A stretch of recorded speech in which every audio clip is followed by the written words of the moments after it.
Okay, welcome back. Today is Esther, and I'm excited to do this one. Um, I'm naming this one Secrets of Esther because there's so many things in here that are symbolic, and most people it just goes right over their head. So, there's so much in here. And a lot of people, a lot of these ladies' Bible studies that I've seen, they will just pick out some of these biblical characters, biblical women in the Bible, and famous women in the Bible, and just focus on that and what maybe some traits they had in common. And it's also obvious.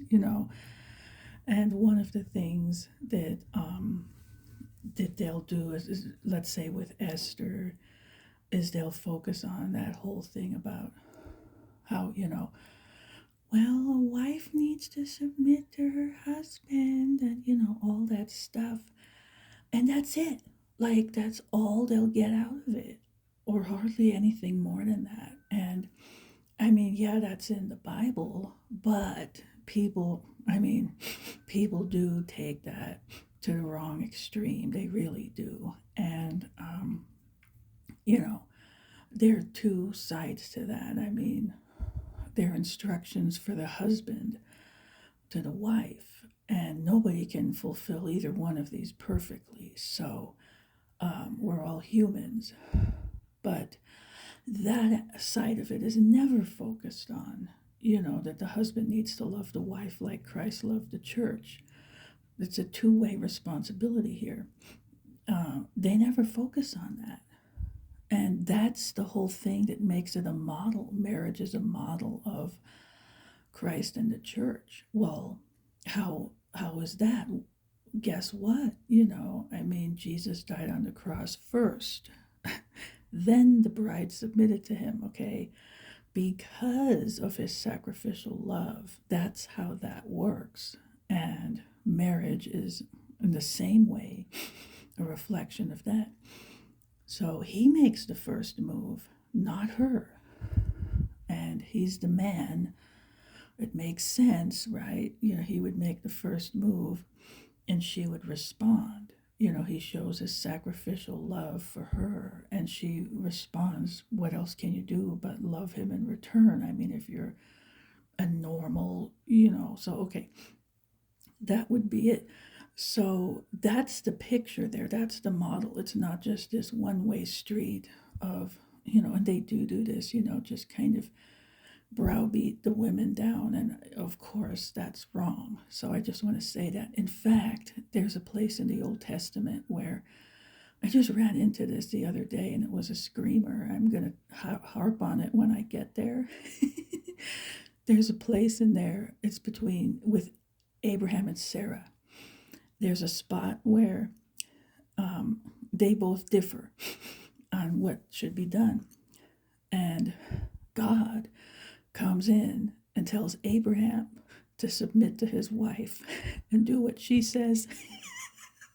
So, right? So it depends. I mean, there are cases that's in the Bible, all right? So you got to keep it in perspective, okay? Reasonable, all right?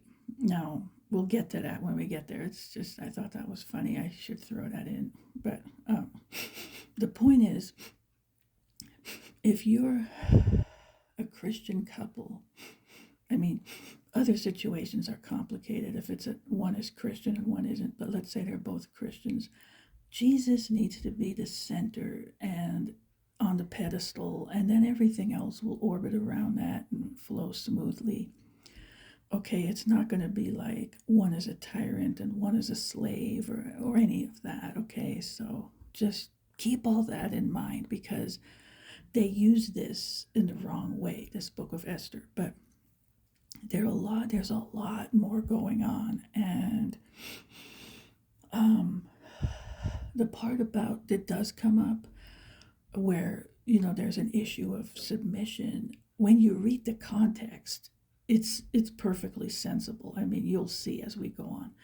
But a couple of things also before I jump in, I want to mention that come up, or maybe well, I'll just do it as it comes up. I mean, there's a lot to say here, so I'm going to stop a lot and talk about the meaning of things.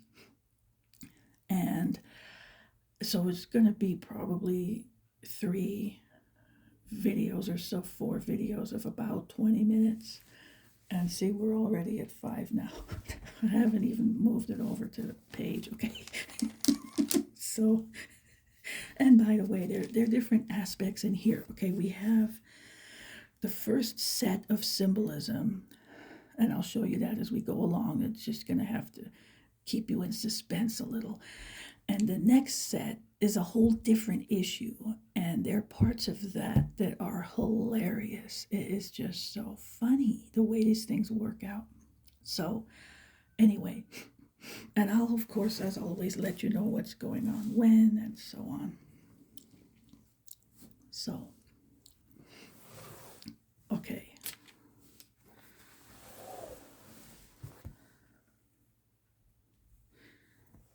And it's funny, this Esther, I didn't, it just kind of happened this way, and this flows really well with the one that happened yesterday, and now this one today. It's another king. It's another like situation similar in certain ways.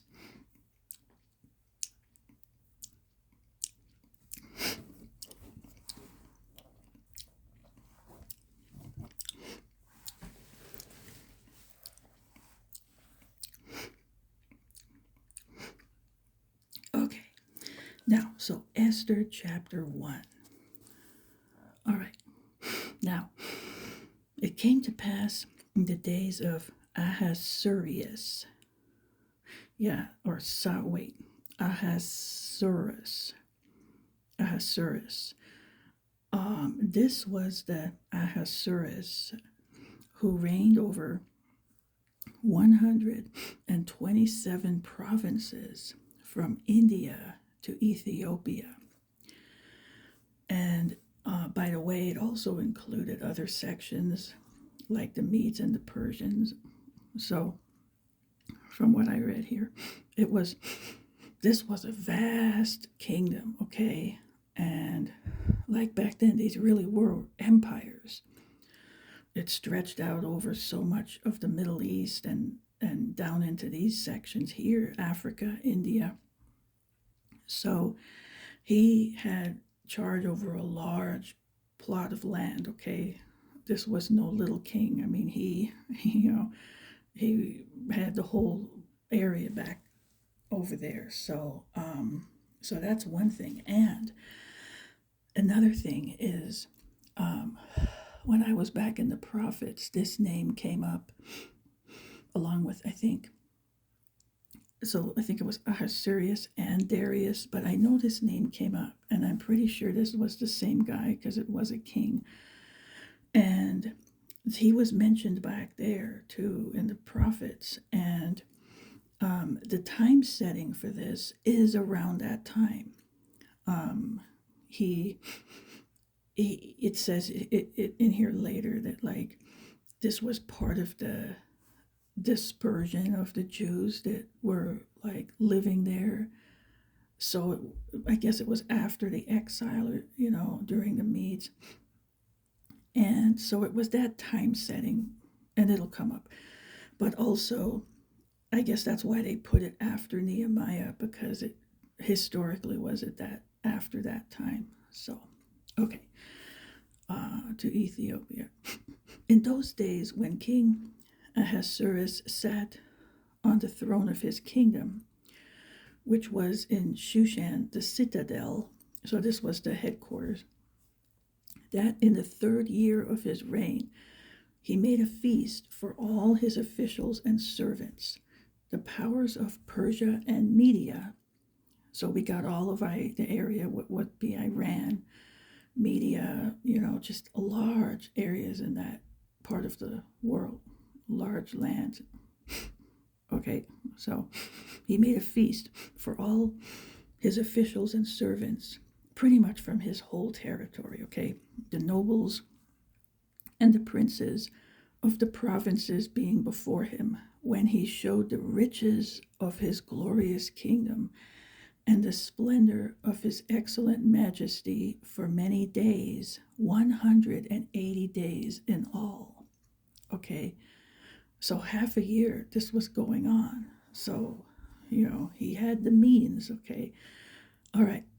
And when these days were completed, the king made a feast lasting 7 days for all the people who were present in Shushan, the citadel, from great to small, in the court of the garden of the king's palace. So, another feast now.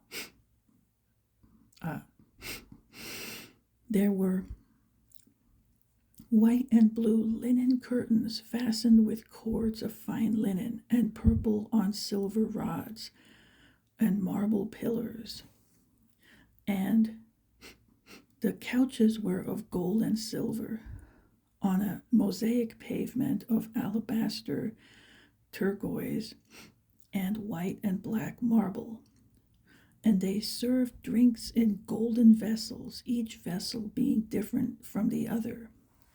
And by the way, I thought, that's actually a pretty good idea, because if there's a party and everybody is drinking, and this has wine, whatever the drink, but let's say it's wine, and all the glasses are identical, and people put their glasses down, and then it's like, wait a minute, which one was mine and which one was yours? Theirs, this way that's your glass, So anyway, so that was neat. With royal wine in abundance, according to the generosity of the king. In accordance with the law, the drinking was not compulsory, for so the king had ordered all the officers of his household, that they should do according to each man's pleasure. So you could drink as much or as little as you wanted, basically. Okay, now let me move this around here.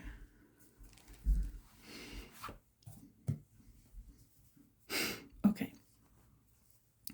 Queen Vashti, or Vashti, I'm not sure, also made a feast for the women in the royal palace which belonged to King Ahasuerus. So this was the queen, okay, and she made her own party. So I don't know anything about like what their custom was that way. Why that would be, was this a normal thing? I don't know. But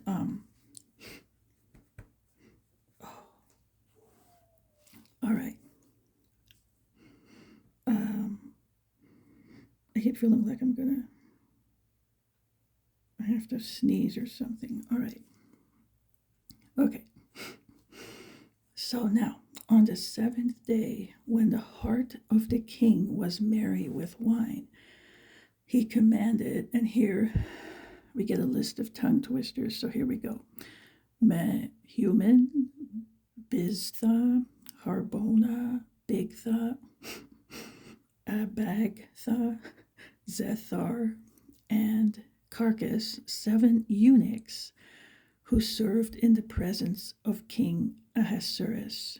Okay, so, all right, so he commanded these eunuchs, okay, who served in the presence of King Ahasuerus to bring Queen Vashti before the king, wearing her royal crown, in order to show her beauty to the people and the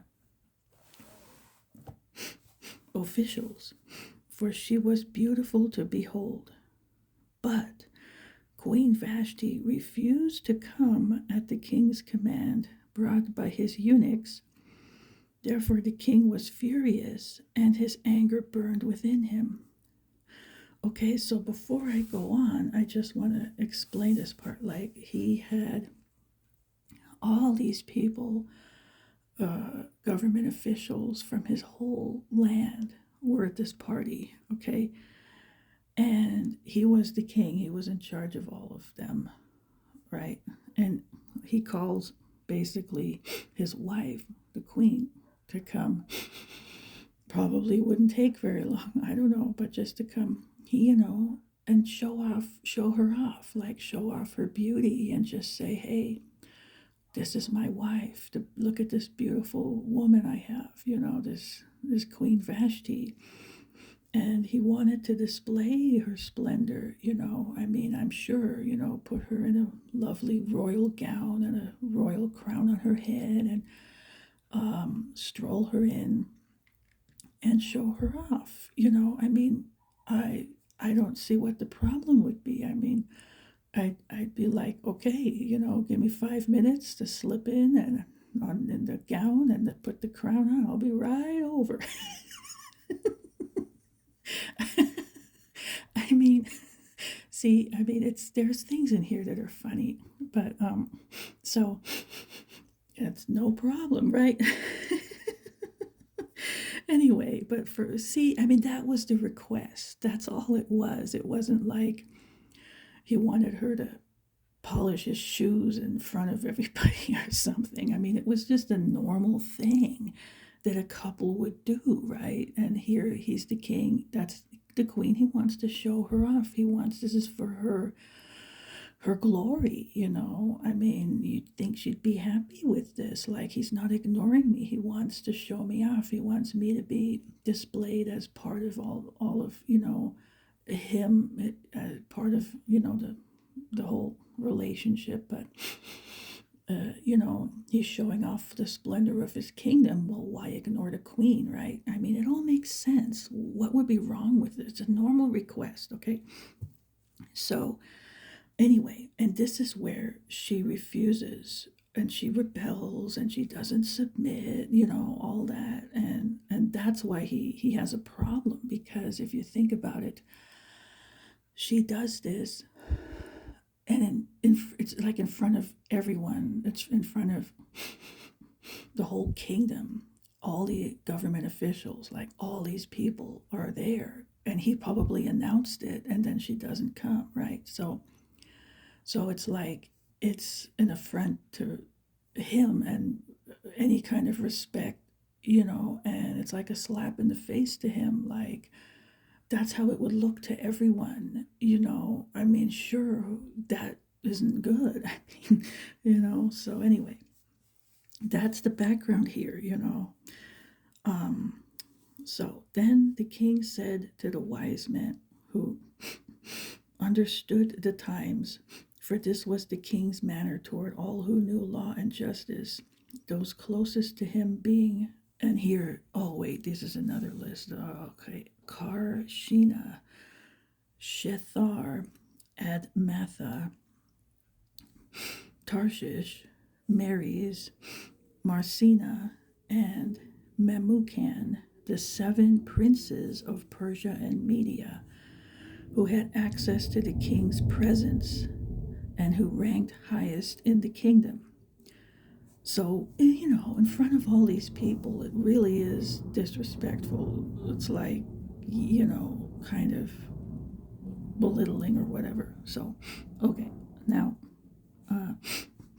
what shall we do to Queen Vashti according to law? Because she did not obey the command of King Ahasuerus brought to her by the eunuchs.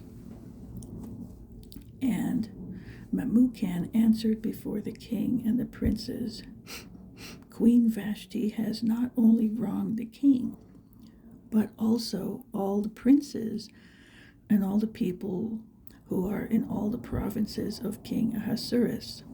For the queen's behavior will become known to all women, so that they will despise their husbands in their eyes when they report. King Ahasuerus commanded Queen Vashti to be brought in before him, but she did not come. This very day, the noble ladies of Persia and Media will say to all the king's officials that they have heard of the behavior of the queen. Thus, there will be excessive contempt and wrath.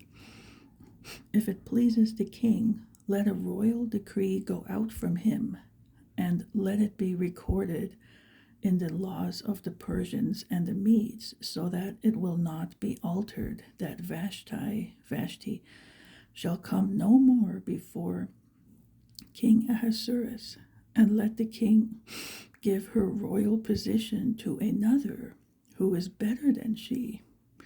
When the king's decree, which he will make, is proclaimed throughout all his empire, for it is great, all wives will honor their husbands, both great and small.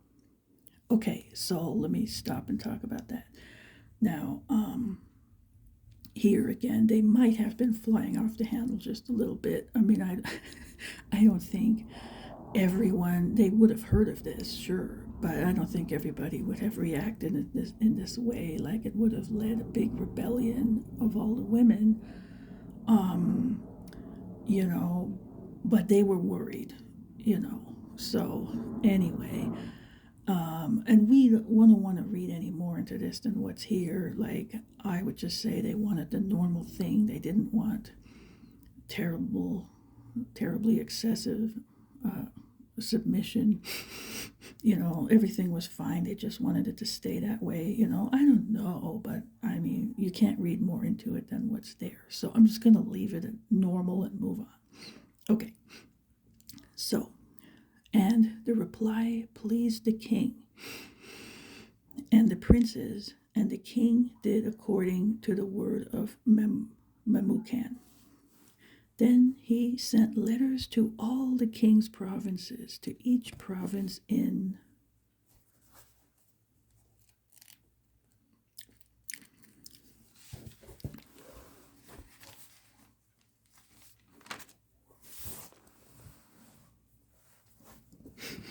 its own script, and to every people in their own language, that each man should be okay, now I'm going to lose people. All right, I'm just going to read it. That each man should be master in his own house and speak in the language of his own people. Oh, okay, like they wanted this in the language of that people, because I guess, you know, the provinces, there were so many in the land that they had different languages going on there. So, okay. So anyway, I mean, this was back in that time. Okay. So what can you do? Okay. Esther, here we go. Chapter 2. I'm going to explain something else in a minute too. All right. After these things, when the wrath of King Ahasuerus subsided, he remembered Vashti, what she had done, and what had been decreed against her. Then the king's servants who attended him said, let beautiful young virgins be sought for the king, and let the king appoint officers in all the provinces of his kingdom, that they may gather all the beautiful young virgins to Shushan the citadel, into the women's quarters under the custody of Hegai, the king's eunuch, custodian of the women, and let beauty preparations be given them. Then let the young woman who pleases the king be queen instead of Vashti. And can't you just imagine him like, oh yeah, that sounds good, yeah. We'll do that. Anyway, so before I go on, I just want to explain like this symbolism behind this, and most people miss this, but the thing with Vashti, all right, now it did say she was, you know, beautiful and all that, and what I see in this symbolically is, this is what I see. Okay, so just, okay, here we go. Like, I see the thing with God and the devil. Okay, so you have God and the devil, and we know the devil, it says in Ezekiel 28 about, you know, the beauty that this angel had, exceedingly beautiful, you know, and so, and we know the devil rebelled and took a third of the angels with him.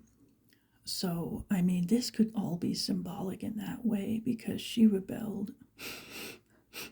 They were worried. that all the other women would follow, right? So there's that. And then this Vashti was queen. So, like, she was somehow, well, she was under the king. And, you have God and the angels, in this case, archangels, being under God. So, so there's that aspect of it. And when it comes to, I know they always refer to the devil as a he, but I don't know. Sometimes it's funny in Hebrew with that kind of meaning, but and how it's translated, but I don't really know about angels having genders in a way like male or female, because what would they use it for, right? I mean, So I think it's just they're a creature like an angel. You know what it describes? It's an angel is a created being, and that's it. But the symbolism is there in that way. So that's what I see in this. And then we have this thing, well, she gets cast down for the rebellion, and that's what happened with the devil. He got, cast down for the rebellion against God. And it's interesting, I mean, there's sayings about how he wanted to worship, right? So I almost wondered the symbolism here, like Vashti was having her own little party. Maybe it was like, oh, well, I have my own guests and they're paying attention to me, and therefore she didn't want to come to the call of the king. It would ruin her own little party. So there could be symbolism in this way as well. And then essentially she gets replaced. Here we see they're already doing this call for another queen thing. And I mean, it almost makes me think of the Cinderella ball. So, anyway, that kind of thing. And so, similar, of course, not exactly, but that sort of thing. But then you have this part where he does get a new queen or bride. And of course, we have the symbolism of the church being the bride of Christ, the king, and we're coming in to that role. So, and I don't know if there's a replacement aspect in that way, I don't know. I just know that's what will be in our role. So there's that symbolism for sure. And then some people have said things that it could also symbolize another replacement. And so that sort of thing, when it comes to that whole vineyard symbolism, possibly, many things are symbolic many times for more than one thing.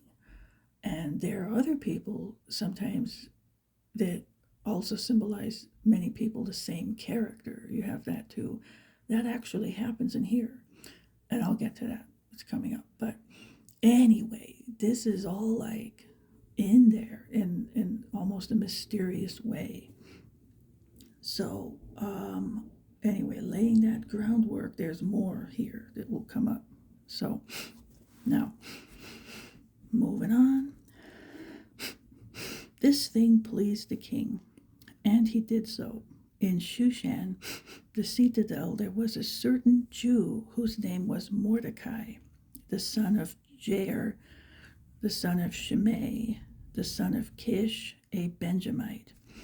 Kish had been carried away from Jerusalem with the captives who had been captured with Jeconiah, king of Judah, whom Nebuchadnezzar, the king of Babylon, had carried away. So see, this gives us the time setting. So Nebuchadnezzar had carried them away captive from Jerusalem, and Jeconiah, king of Judah, was there at the time. So